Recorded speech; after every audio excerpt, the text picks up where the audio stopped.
Professor Joe Mbagu, the Registrar, Mr. Olomu, Board of Directors, all stakeholders, members of Forensic Investigators Society, good morning. Morning, sir. Good morning, sir. First of all, I want to thank the organizers of this international conference. It's a conference that we will see ourselves, even if it is virtual, and we will learn a lot of things.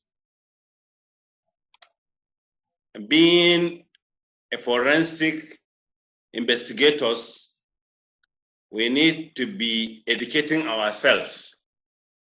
And the annual conference is one of the avenues where we share ideas and the experiences. So I thank the organizers for this noble cause. The topic I was given is fingerprint analysis in homicide cases. Once again, I am Commissioner of Police, Shehu Gwarzo. I'm a fellow of this institute and a fellow of Computer Forensic Institute, Nigeria as well. I'm Commissioner of Police in charge of forensic and crime data of the Nigeria Police Force and the Force Headquarters, Area 10, Garki, Abuja.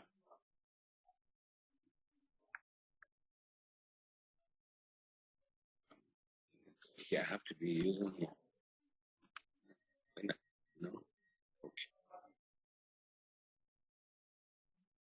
The outline of the presentation is introduction, fingerprint analysis, fingerprint database in Nigeria, fingerprint expert in Nigeria, homicide in Nigeria, homicide investigation, importance of fingerprint analysis in homicide cases, fingerprint found in homicide scene of crime. Already Prof in his keynote address has given us the various differences between when we say homicide, talk about the murder, manslaughter, and so on.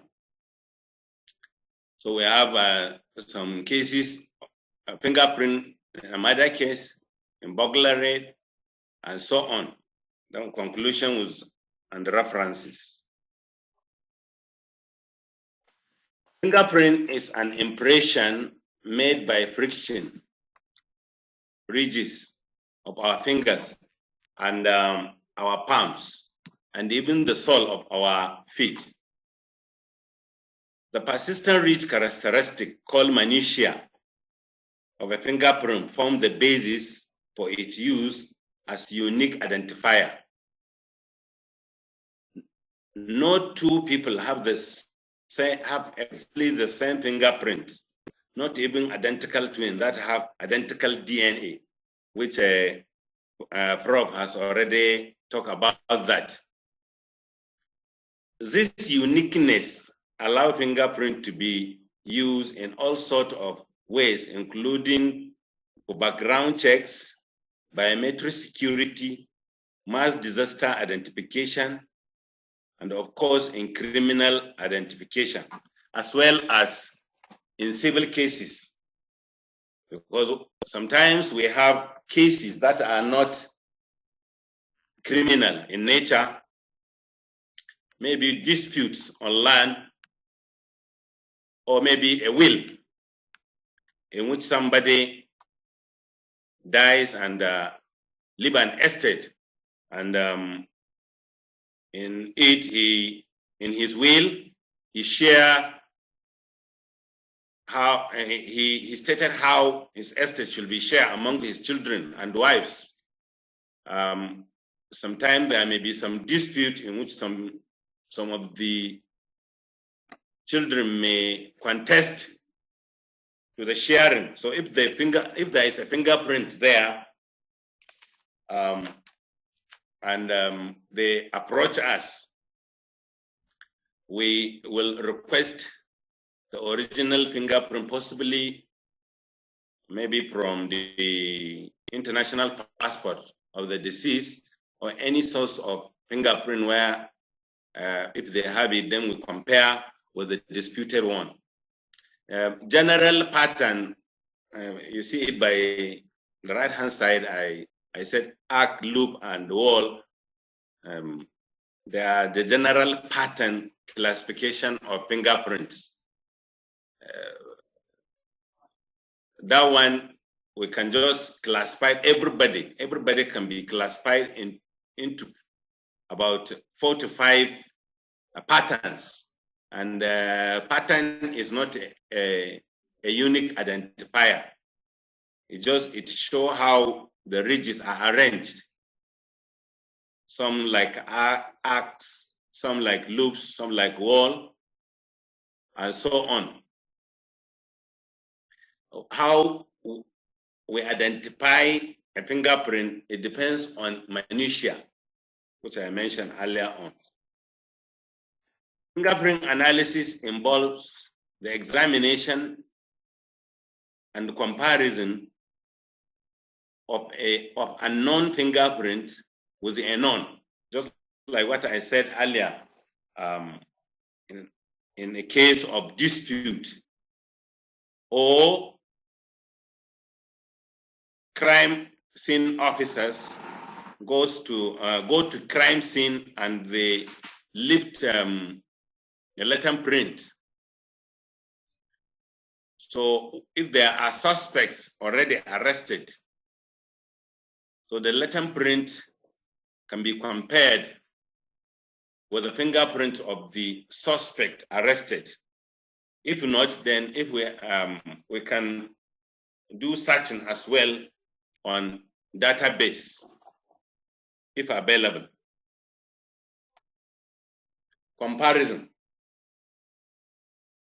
Comparisons are performed by analysts who view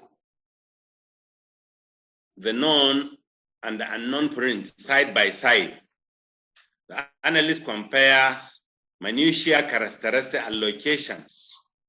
The minutiae characteristics and their locations, because they have to be unique, including the location where you see maybe a breach or a bifurcation or ridge ending in a certain, maybe in an unknown print.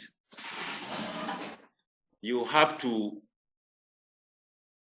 do the analysis side by side. Evaluation is where the examiner ultimately decides if the prints are from the same source. Then at the end, you do verification, in which another examiner will independently analyze the fingerprint, the latent, the known, and the unknown, and you make verification so that the senior officer will look at the two and confirm that whether they arrive at the same or they arrive at different decision. Fingerprint database in Nigeria. Fingerprint is now widely used by different organizations in Nigeria for identification purposes. It is now mandatory for all Nigerians to enroll with the National Identity Management Commission, NIMC, in which Nigerians are being given NIN number, National Identity Number. And this is a good initiative of federal government because so far they have captured more than 50 million Nigerians. And even within our Nigeria police force, the NIMC number is helping us in our recruitment, in which every applicant has his unique number, that is the NIN number. No, you cannot apply, for instance, in police recruitment without NIN, because sometimes before now, people will just be applying, and to differentiate them will be difficult. Somebody may even apply multiple times, but with that NIN, you cannot borrow your NIN to somebody, because we use the NIN to link a person with his BBN, so that somebody will not steal somebody's identity. So some of the agencies of government that enroll and collect biometric data are all these agencies, Nigerian Immigration Services, telecommunications through the service providers, MTN, Glo, Airtel, and so on. Independent National Electoral Commission, using voters card, they have a lot of data there. The BBN, which I said earlier on, in which they can be linked, the BBN and the NIN, so that we will know that the identity of the person we are dealing with has a single and only one identity. The Nigeria Police Force, their own database is normally criminal database, in which the database of the Nigeria Police is exclusively for the Nigeria Police, in which Nigerians, when they want to travel overseas, they apply to embassies for visa. They will now require them to go to Nigeria Police and clear yourself. So when you come, we normally take your fingerprint and check our criminal data first. What we introduced recently is the NIN number, so that when you come, we put your NIN, we now know who you are. All your details will come out. Fingerprint expert in Nigeria, the forensic section under the Post-Criminal Intelligence and Investigation Department of the Nigeria Police Force, how the automated fingerprint identification system unit was trained fingerprint that specialized in crime scene investigation. All what we are saying here is the automated fingerprint system is just that a system in which you use to make identification easier and fast, because the expert has to be there. When we say automated, does not mean you put fingerprint, you just see everything automatic. There has to be an expert who will look at it side by side to take decision on whether you have matches. Homicide. The term homicide, Professor has already dwell on homicide. What is homicide already? Hello, are you hearing me? Yes, we are hearing you clearly, sir. Aha, because yes, I'm just hearing myself. Thank you, thank you. I hope you are following me. We are following you. We are with you, sir. Good, good. So homicide, the term homicide refers to the killing of a human being by another person. Whether the killing is lawful or unlawful, Section 308 of the Nigerian Criminal Code defines killing as any person who causes the death of another, directly or indirectly, by any means, whatever, is deemed to have killed that person. According to Section 306 of the Nigerian Criminal Code as well, it is unlawful to kill any person unless such killing is authorized or justified or excused by law. Just like what Professor said, like the military, you know, they can go and kill. That one, they have been given license. And even the police, we have our post order that stated clearly how you can use your firearm when your life is in danger or when you are attacked and so on. The lawful homicide, the killing of another human being during wartime combat, implementation of the death penalty, in which, but in Nigeria for the past how many years now? I think since military era, people are not being killed. People are not being executed now. When you go to our correctional centers, you see people on death row. They are just there, the governors of the various states. Most of them, they don't want to sign the death penalty in which people will be executed. So most of our people waiting to die in correctional centers. So that is it. The accidental killing of a boxer by his opponent. A lawful homicide is classified as murder and manslaughter. Murder, is intentional killing, while the manslaughter is unintentional. For instance, you are driving a vehicle and you knock down somebody and he died. Definitely, loss of life has to be investigated. So definitely, anybody who kills somebody, even by accident, he will definitely be arrested and investigated.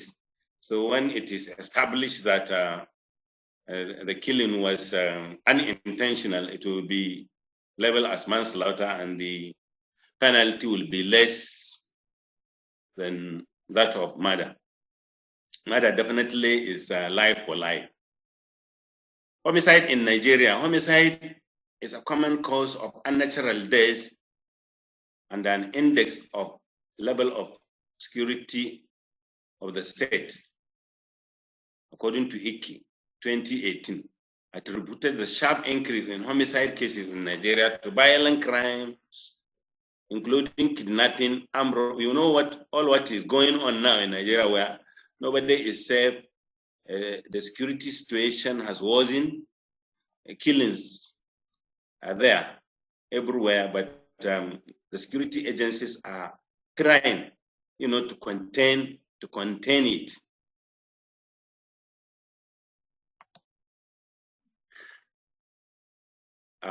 Homicide investigation identify crime scene dimension when a homicide is committed or when somebody died and investigators are there. Normally at our headquarters here, crime scene involving death is being investigated by a section, exclusively homicide section. And the homicide section of the Post Criminal Investigation Department is working hand in hand with the forensic section of the department. We normally visit crime scene together to make sure that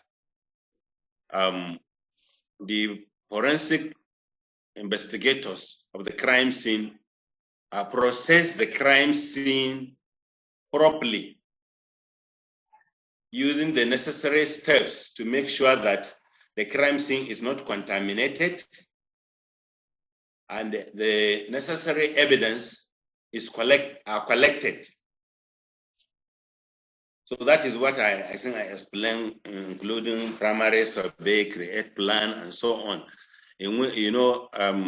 Crime scene officers, they go in group. One may just be with camera. Another person may be just doing sketching. Then another person may be taking measurement. Maybe if there is corpse lying down, we will take the measurement of the corpse to the side of possibly maybe the bed or the room where the corpse is lying, and so on. So the crime scene must be recorded, if possible, with a video as well. But the video recorder will not be talking when he is recording. The photographer will be there taking the crime scene photograph. That one too has a special training, because it's not all photographers just go to the scene. Like here, our own crime scene photographer is trained overseas, and he has visited a lot of crime scene together with the homicide investigators. Importance of fingerprint analysis in homicide cases. In homicide crime scene investigation, fingerprint analysis is important for the following reasons. Postmortem, in which the doctor or pathologist has already mentioned something like that. Normally, what we do when somebody died, if the corpse is there, so if he is not there, we follow it to the mortuary and take the fingerprint. If the person died unnaturally, possibly he was attacked and he tried to defend himself, there may be some places possibly where the assailant touches. So we take the fingerprint of the deceased as well for elimination. Or even for matching, possibly there are some methods in which the garment worn or some weapons used by the assailant, maybe the victim might have, defend himself by maybe holding it or touching it. So the fingerprint may possibly, when the suspect is arrested, you got fingerprint from the weapon and you find out that it's not from him. So even the deceased fingerprint, when you take it, you can take the postmortem fingerprint, which we follow the pathologist to mortuary when they want to do the postmortem and take the fingerprint before they start, their section. Suspect fingerprints help investigators to link homicide crime scene to another involving the same person, possibly, when you have the suspect crime scene. Fingerprint identification also helps in investigators to track criminals' profile record.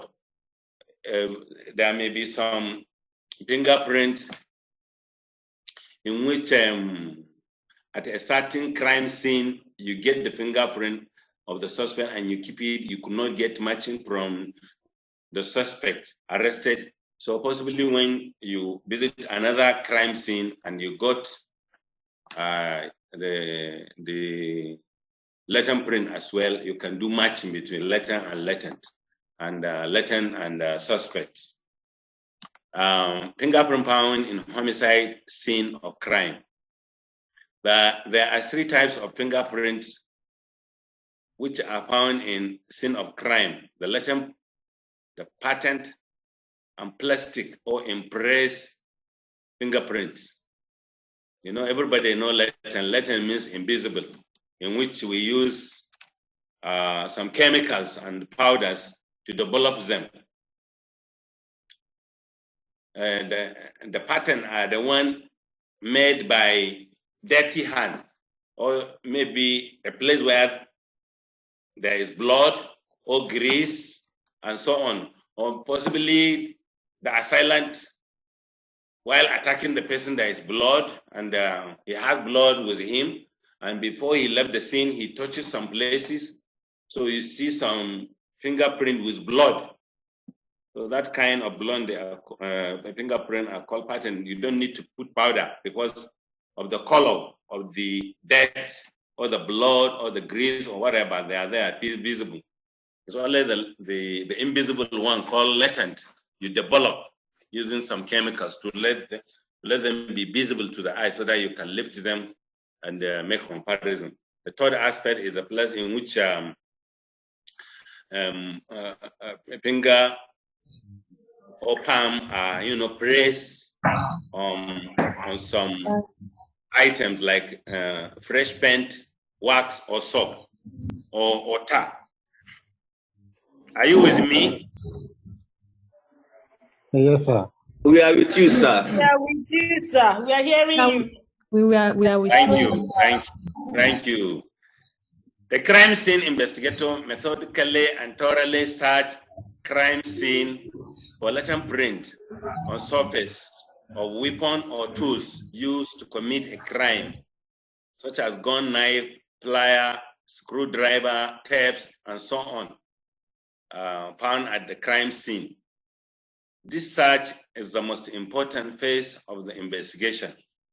Just like what I said earlier on, in which I said we do division of labor when we go to crime scene. So one of the officers may just be looking at places where the assailant or the suspect possibly touch.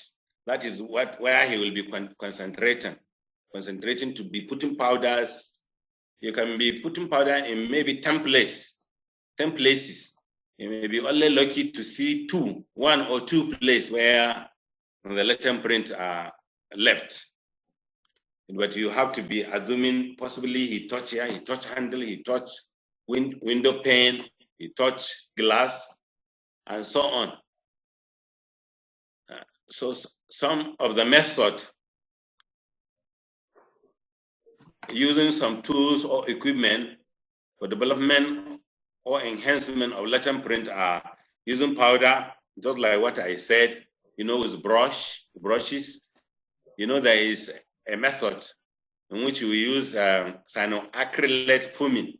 It's just a super glue in which you humidify whatever the item you want to develop fingerprint. Humidify it in a chamber. You now put small super glue in the chamber on a warm place so that it will fume. The fuming will condense on the latent print so that it will be visible. It's just an ester reaction for those who do chemistry.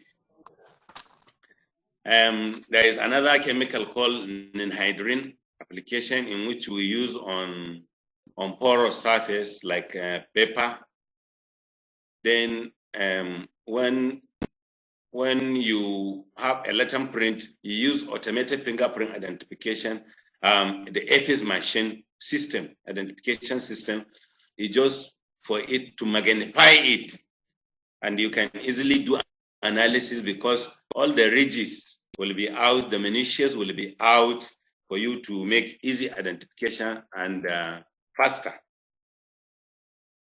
Murder case solved with the aid of fingerprint. Some of our cases, we visited some crime scene. Some of the crime scene, when you visited them, you see blood everywhere. So a careful observation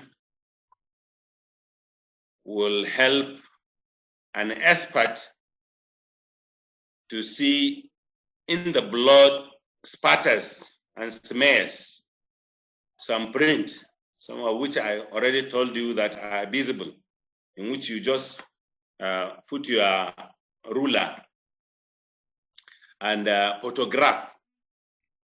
The ruler will help you when you print it so that it will give you scale.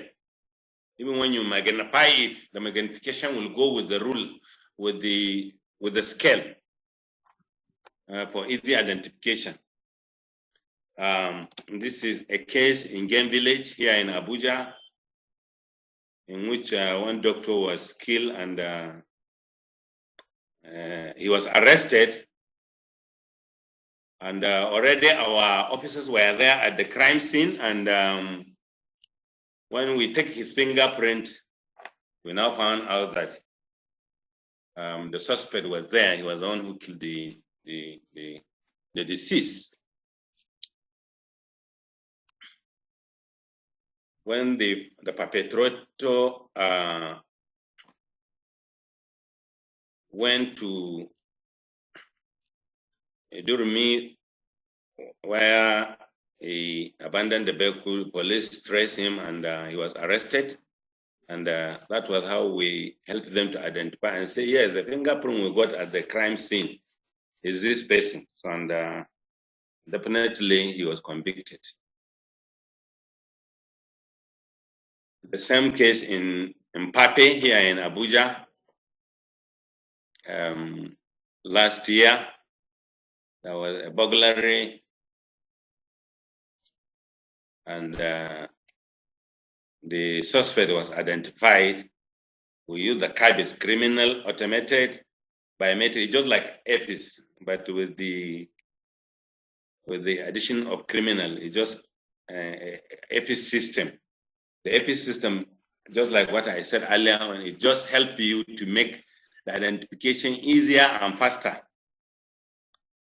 You bring the letter print from the crime scene, which I mark figure 7, and the suspect is there, figure 8. You match them side by side. You now see the relative position of malicious. They must be 1 to 1, the relative position of the malicious.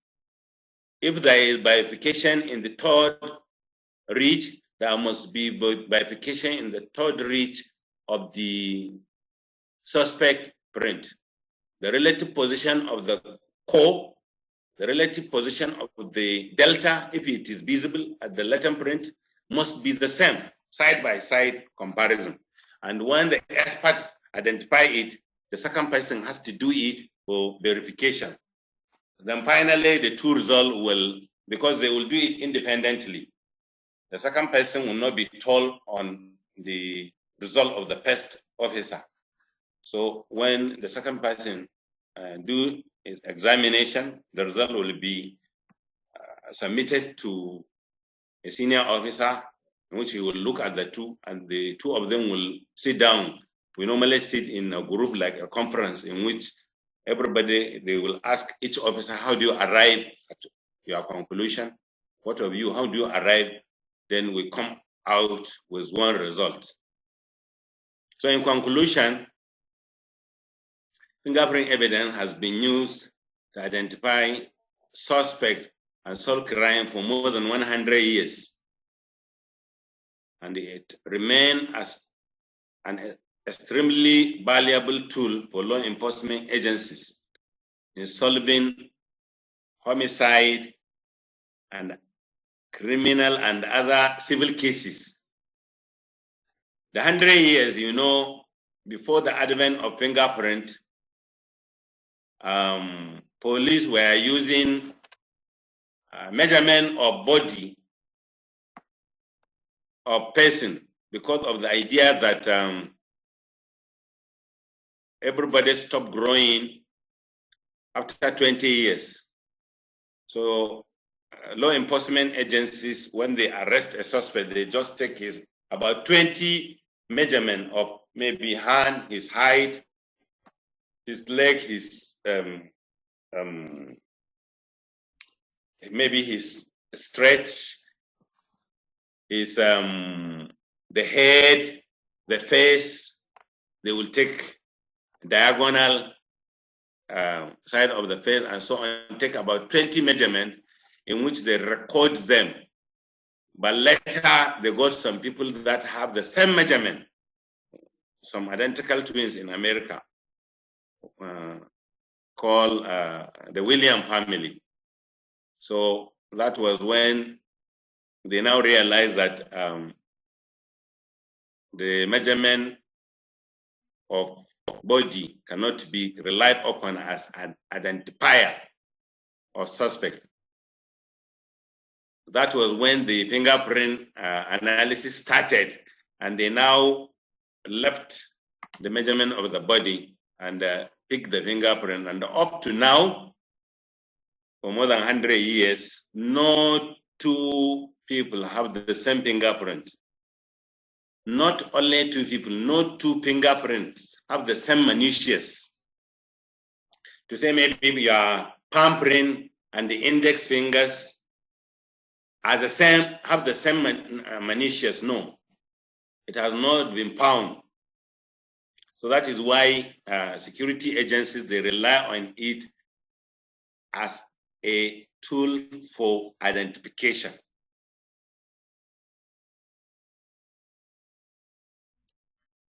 Thank you very much. Are you with me? Thank you so much, sir. That was a great presentation. Yes, we are with you. It was well presented and explicit enough. We appreciate you, sir. So right now we will be moving to the discussion session. So now we will be taking our questions, our contributions, and suggestions for the next 30 minutes. So I will be starting with some of the questions that has been sent to the chats right now.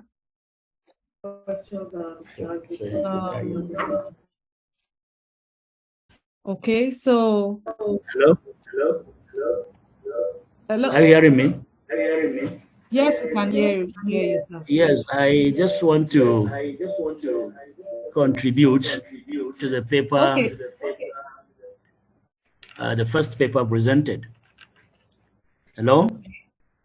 Please go ahead, sir. Then we'll take our questions. Hello? Hello? We can hear you, Are you sir. hearing Please me? go ahead. Yes, we can hear you. The first paper on pathology, chemical pathology. How I wish the organizers we thought of a complementary topic, especially in entomology, because forensic pathology is more or less conducted to establish cause of death, and this will also involve thanatochemistry, in other words, post-mortem chemistry, or simply death chemistry, and then also forensic toxicology. Forensic toxicology talks about the exogenous substances that enters the body, so the pathologist can determine whether the death is caused by external agents, or in thanatochemistry, where then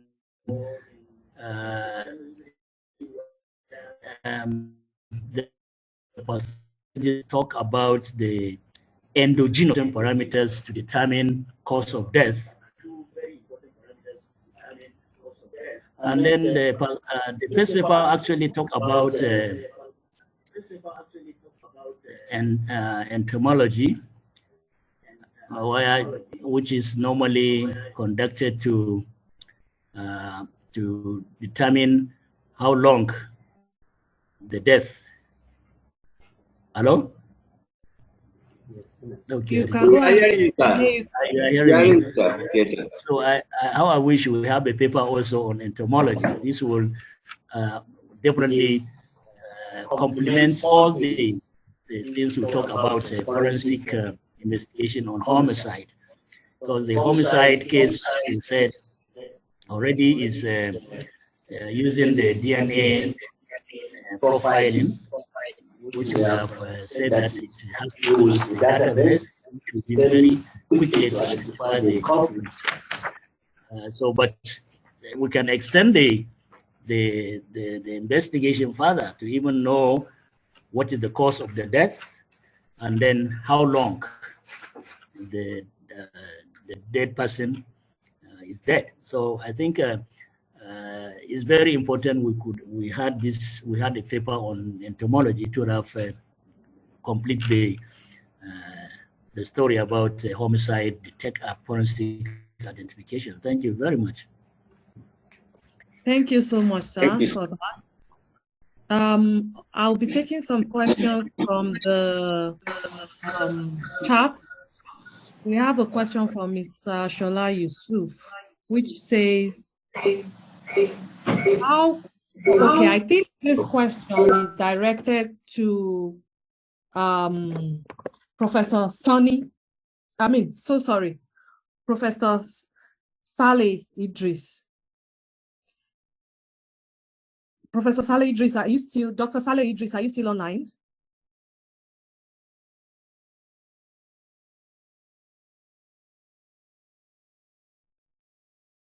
Hello? Are you still online? Are you still online? Yeah, I am. Okay, doctor. Okay, so this question is directed to you, sir. It says, how can one use liver motifs? I mean, I believe the person wanted to write rigor mortis. Rigor mortis, yeah. Yes, rigor mortis. That's the putting of blood due to gravity to establish that a body had been moved from a primary crime scene to a secondary crime scene. How can we use rigor mortis to establish that a body had been moved from a primary crime scene to a secondary crime scene? Another question is that in the case of advanced decomposition of a body at the crime scene, can one extract DNA from the cadaver decomposition island, CDI? Hello? Hello? Now, one can use rigor mortis as what we call determining post-mortem time, because although rigor mortis has variable onset time and variable duration, normally it takes place sometimes immediately after death and then reaches maximum. After that maximum period, it disappears. So once you move, a body is moved after the rigor mortis has elapsed, that tells you that the body has been moved after, not before. But when you make the body and you still see rigor mortis appearing, that tells you that the death is recent or it was committed at that very spot. All right. Hello? Hello, yes. sir. On the other hand, one thing I wanted, though it's not part of this presentation, recently you have a development, what we call the biopsy, the virtual autopsy. Is nothing but an incorporation of the CT, computer tomography, and MRI. Now, this, once you subject your disease to this technique, automatically you have a 2D and 3D dimension of the body, and it can even reveal the possible cause of death from the images, which can be used as a record that can be used again in future too, in case if there is a dispute about the first postmortem. You can have another set of pathologists who can assess what you have. In as much as this method has advantages, the limitations in this environment is that of cost. And who is going to bear the cost? Is it the government or the patient? And these are the major issues. And with that, you can determine whatever, no matter the state of decomposition of the body, you can determine the probable cause of the death. I wish I shared the slides before. It's on the slide. Maybe when I send it, you will see it.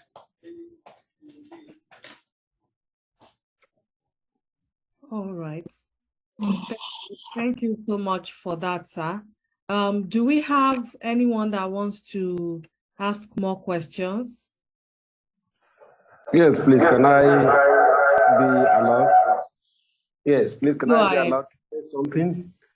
Yes, I want to commend the effort of the president, the registrar as well, and all the participants as well as the keynote speakers toward irrespective of the conference that is ongoing today.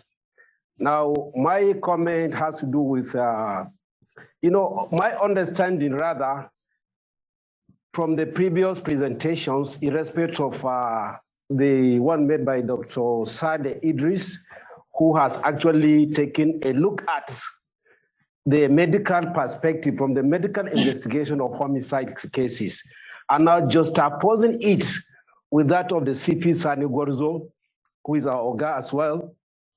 He looked at what you call the fingerprints in homicide cases.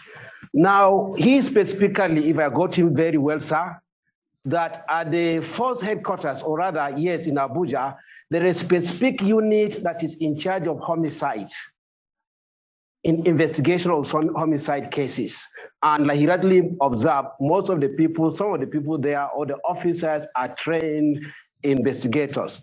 Now, in order to complement the two, the medical as well as the fingerprint aspect of it together by way of blending, I think that will help us a long way in order to establish cases of homicide in this country very well. Because we all know that what is expected to be established, whether by all these various methods, the forensic methods of investigation of homicide cases, is that to have evidence that is reliable, evidence that is usable, evidence that is manifest, which will be presented before a court of law, because that is the end result. The investigation carried out, conducted by all the stakeholders, at the end of the day, they are supposed to be conveyed, they are supposed to be presented before a court of law in order to determine the guilty or otherwise of the defendant.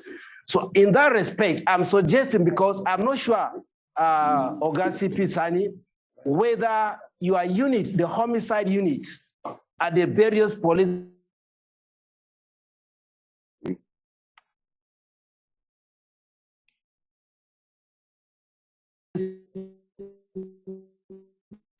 Network.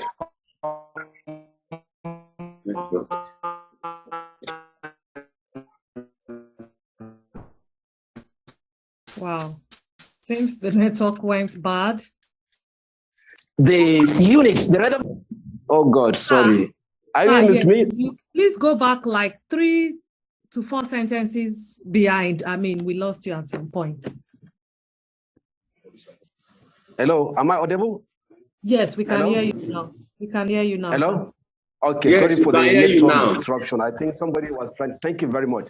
So my suggestion, by way of, in order to make the whole thing to move forward, because in a conference of this nature, all the critical stakeholders are supposed to come in order to now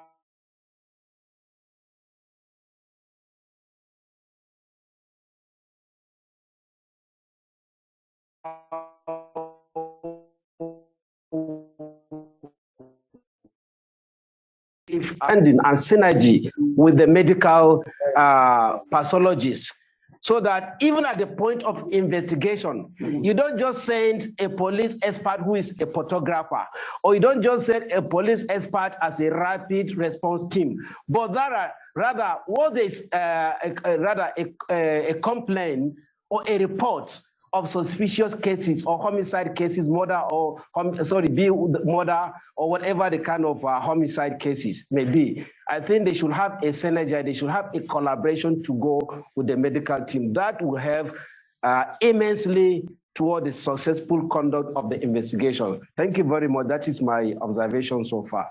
Thank you. Thank you so much for that wonderful contribution. Do we have any more? Okay.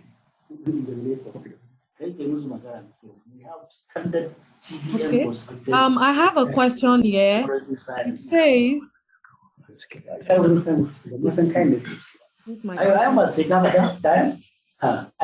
hello, can we kindly mute our devices so we can hear ourselves better? Thank you so much. Okay, so this question goes to CP Gwarzo. And the question says that the question is on the comparison of biometrics identification. So the question is, can we say that face recognition can be used to accomplish fingerprints, or the former is better used in homicide case, especially when visual gadgets, CCTV, are at the scene of the crime? Thank you.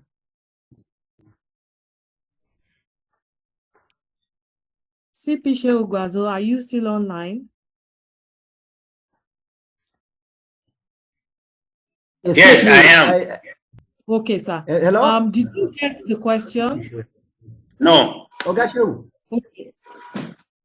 It says it's you can check it out in the chat session. It's in the chat group of the Zoom meeting. But I'm going to read it out again. It says that my question is on the comparison of biometrics identification. Can we say that face recognition can be used to accomplish fingerprints, or the former is better used in homicide case, especially when visual gadgets, CCTV, are at the scene of the crime? Okay. As I said earlier on, you know, fingerprint identification. Excuse me, sir. I thought I want to answer the question by Dr. Adeyemi. Yes, Hello? yes, that's the question. Yes, sir. Please, any comments we want to make, let us hold on till CP Shehu concludes his answers to the questions. Thank you so much. You can go ahead. The well-established identification system is using this biometric, in which we have experts who have been trained, and we have been doing it for some years now. Recently, there is this face recognition. Some of our system, like the biometric system, which I told you about, the FFIS, some of our system, we have started training on facial recognition. But for now, we don't have system for facial recognition now, but we are on it, training our officers. So even recently, there was one case in Kano, which has a CCTV, but we have to, what we did, we sought for one of our sister agencies that has fully developed that technology to help us do the identification. But for now, we don't have the system in place for facial recognition identification, but the fingerprint, we have been doing it for long. I hope I answered the question.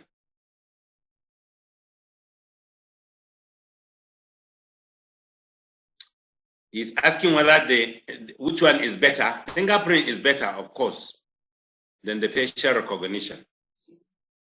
Dr. Adeyemi, I hope your question has been answered. Also, sir, for you, sir, again, another question. This person says, what is the difference between AFIS and ABIS? Okay. And AFIS is Automated Fingerprint Identification System, while ABIS is Automated Biometric Identification System. They are virtually talking the same thing. This one is just saying automated fingerprint. This one is saying biometric. Oh. They are the same. All right. Thank you. Thank you so much, sir. Do we have any other question? Excuse me, please. Go ahead, sir.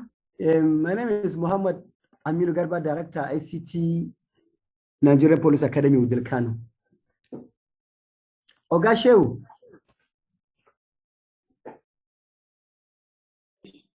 Yes. Are you with me? Yes, Mohammed, I am with you. Yes.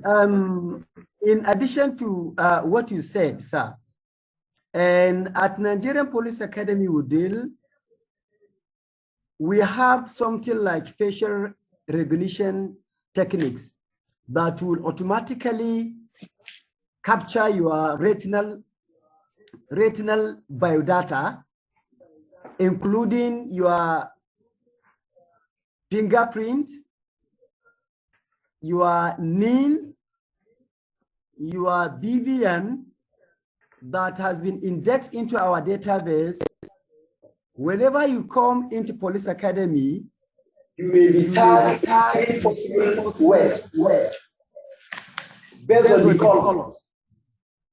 Once you have been tagged as green, it means that your profile has been indexed in our database as a staff of Nigerian Police Academy with your full data profile, picture, whatever I mentioned earlier. Okay. If you are tagged as a yellow or amber, it means that you are a visitor.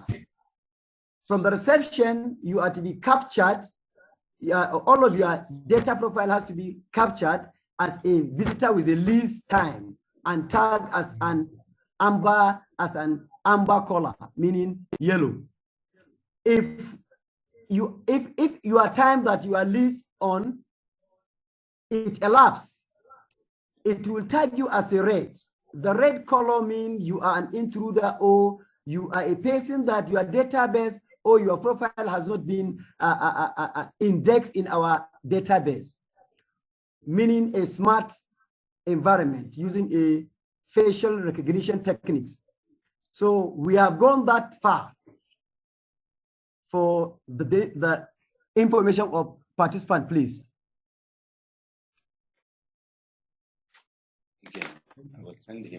Thank you. Are you with me? Yes, thank you so much. Okay.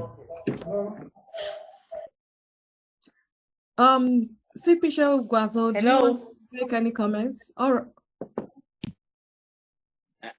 No comments. Hello. Hello, you can go ahead, ma'am. Good morning. Thank you so much for facilitators. Thank you for the in-depth knowledge that you have given us today. I'm so educated. I want to say that from what the first speaker said about the PPP, the forensics investigation in Nigeria needs that a lot. And there's a gap because to the average person, the police is not doing much.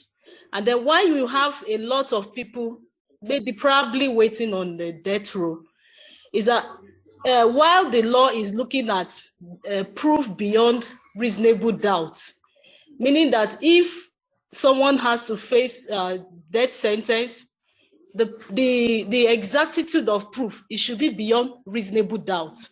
But you find a situation where the investigations are not properly done, and then it is subjected to several appeals. At the end of the day, it is better to let 10 accused persons go free than to kill one innocent person. So there is a gap, a huge gap. And I see it that if the police can really go on with this PPP, we're going to be able to bridge that gap. Because as it is now, there's a need for us to, become that people where we know that if someone has to die for a crime, he really committed a crime. It's not as if it's an assumption. And there's a huge market also for that. We could recall that last year, when the issue of DNA was rife, people were using it to trace their children's identity and their spouse's infidelity. We saw labs springing up and they were making millions of money. In fact, someone came on the news and said his own lab were attending to at least 20 people in a day for this purpose. So we know that his security is a huge thing in Nigeria. So I want to commend the police for putting up that PPP. So I want to also ask that we elaborate more and enlighten the public and the relevant authorities so that this thing can go far. I want to say thank you and appreciate the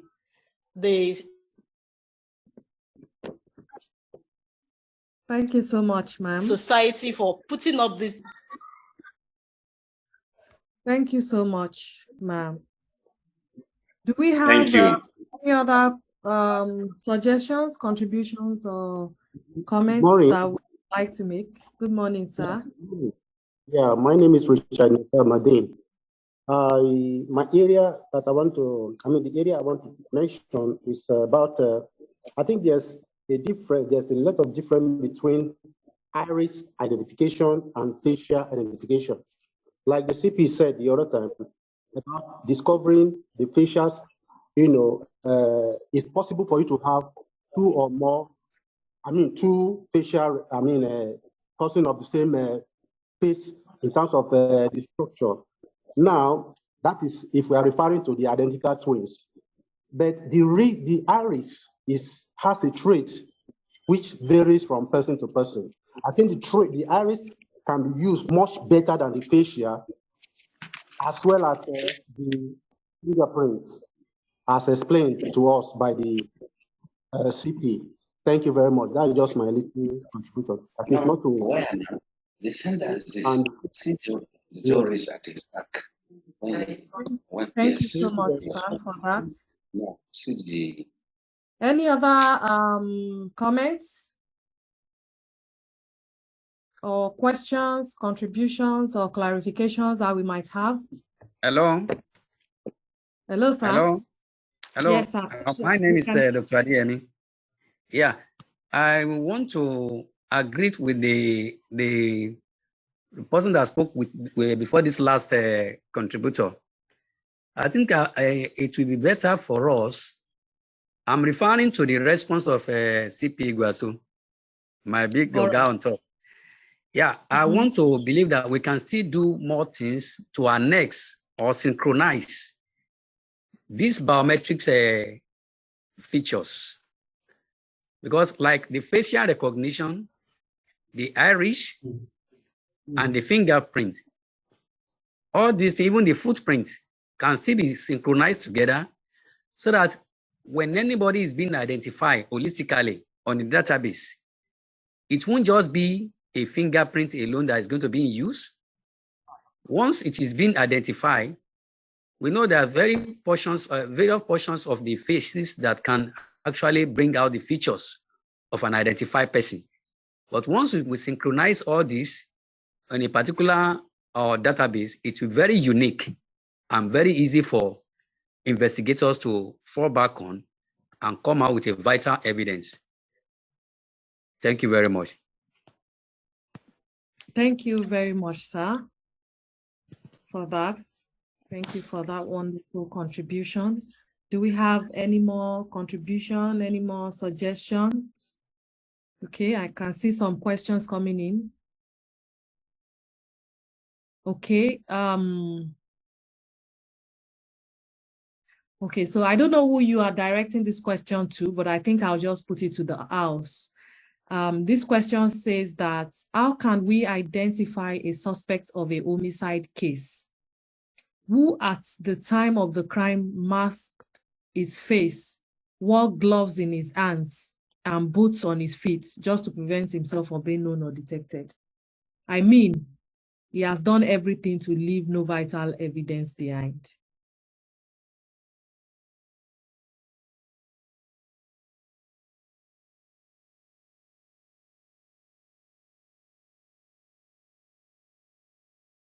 Hello, CP Shehu Gwarzo. Yes, I think you are in the best position to answer this particular question.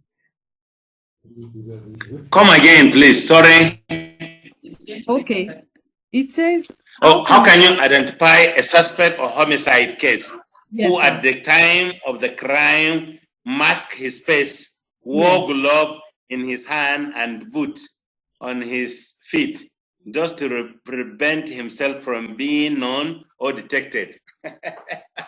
Thank you very much for this question. Well, as far as crime scene processing is concerned, just like what Lockard principle said, that every contact, there is a trace. Edmund Lockard, okay? Somebody has put it that. So when you go to crime scene, yes, if you put hand gloves, you will not be detected because possibly you have masked your fingerprint. But sometimes some suspect, after maybe before they leave the crime scene, when they are going, they will remove the hand glove and throw it away. So, and when we go to crime scene, we look round. Possibly the suspect may leave the hand glove, and we will get him from the DNA of the hand glove. So definitely the issue of fingerprint or latent print, we cannot be talking about it because he has already masked his palm and hands. The same thing with the face.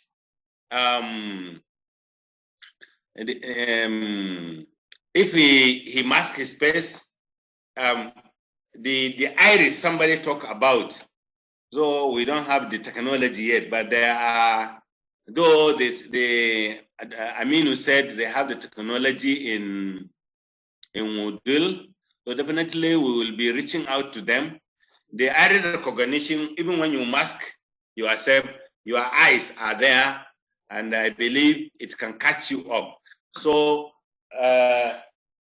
the casting, even the foot of somebody when you go to the crime scene, they can cast and they get the sole of the shoe,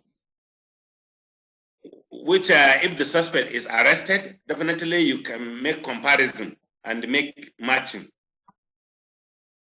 So that is it.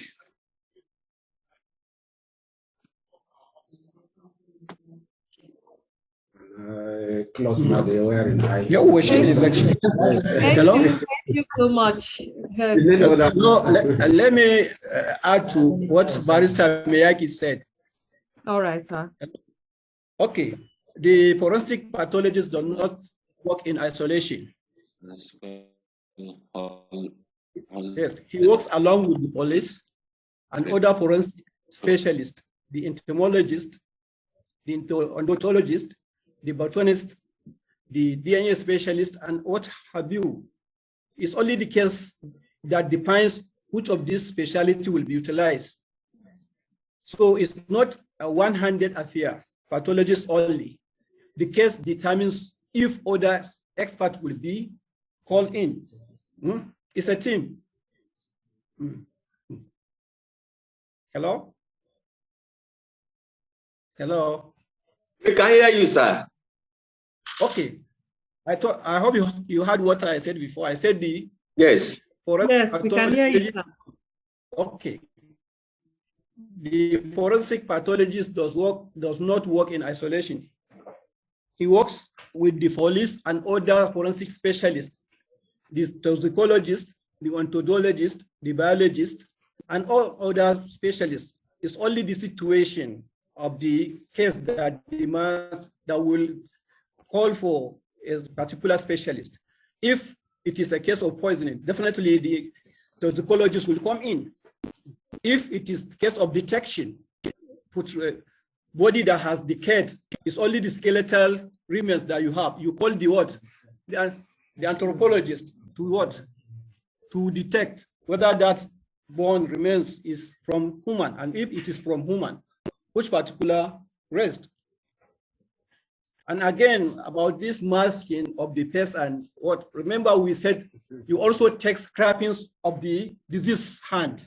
Definitely there may be, if the mother must struggle, that's fingerprint, that fingernail scratching. You must have an evidence which you can build up your case on. No matter the degree of masking of the face and now living or taking away an evidence with. Thank you very much. Thank you so much, sir. It's about time we come to the end of the program so that our Muslim brothers and sisters can go for the Jumat service. Am I right? It's the Jumat, right? CP Shehu? Hello? Yes, so we want you to go for your prayers. So we would love to round this off now. Tomorrow. Oh, okay. A question is just coming in. I think we should take this. Yeah, I think we should take this question. So this question says, I have a question about what you have said about the strength of the police academy. How are you tackling the issue of duplicate NIN? What? Sorry? No, it's for Amin. Come again. Okay, it says, how are you tackling the issue of duplicate NIN? NIN. How do they tackle it?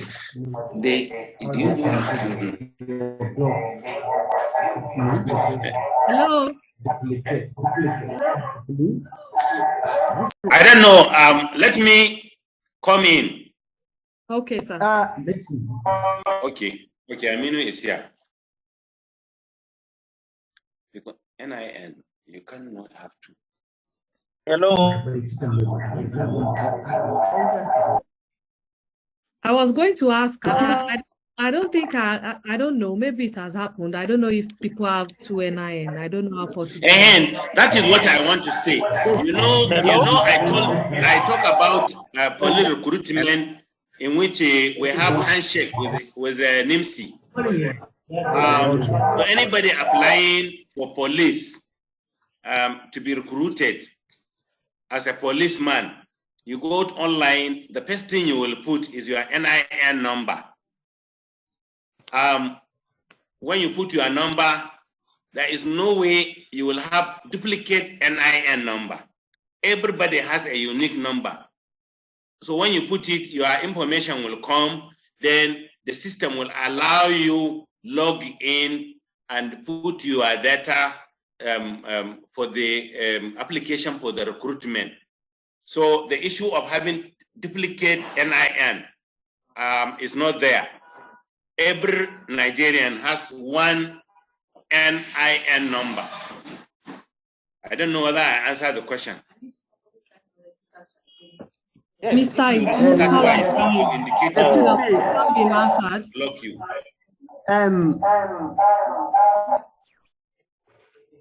Hello, I want to put more light on this question that I've asked. Hello, are you with me? Yes, I want to put more light on the question that I have asked just now about the duplicate of NIN. The issue is that when recruitment was started from the police force, people used to go and change their date of birth. They will generate another NIN different from the one he was using before. And the secondly, there was issue of NIMSI try to synchronize data from the BBN. So there was an issue that somebody have two different NIN. The one that you did yourself, the one that generated from the BBN is different from the other one that you go and do it at the office of NIMSI. Even me, I have two NIN. I did one in their office. Later, they told me that my date of birth is not correct. After I went to my BBN, I see that they generate one NIN for me from my BBN. So I just write a letter to them and stop the other NIN. So I've been seeing this for the police recruitment many times. Somebody has two duplicate NIN and different name and different date of birth. That sounds interesting.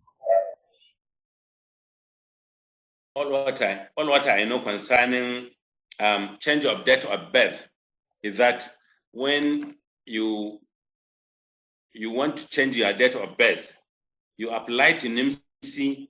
They will allow you if it is not more than 5 years.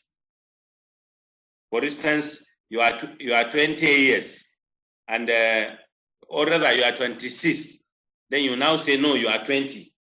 They will not allow you. You bring affidavit from court.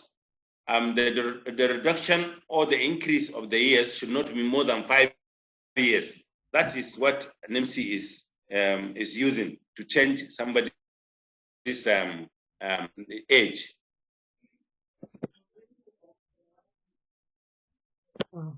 Thank you so much for that. It's been a great time discussing. Right now, we have to come to an end of today's program. Tomorrow is another day. I look forward to seeing everyone tomorrow. I hope you are going to make it a day to be here tomorrow. So we have great presentations tomorrow, great topics that we'll be discussing and looking at tomorrow as well. So I'm looking forward to seeing everyone, and once again I want to appreciate everyone that are present here. I want to appreciate all our speakers. We really appreciate you. You've done a great job. I've learned a lot today. And I can see someone asking that, are we going to have the slides and the recording? Yes, we are going to communicate that to you. Yeah, the link to the recordings will be shared. So make it a day to join us tomorrow. We'll have more information about that tomorrow. Thank you all so much. We appreciate you coming.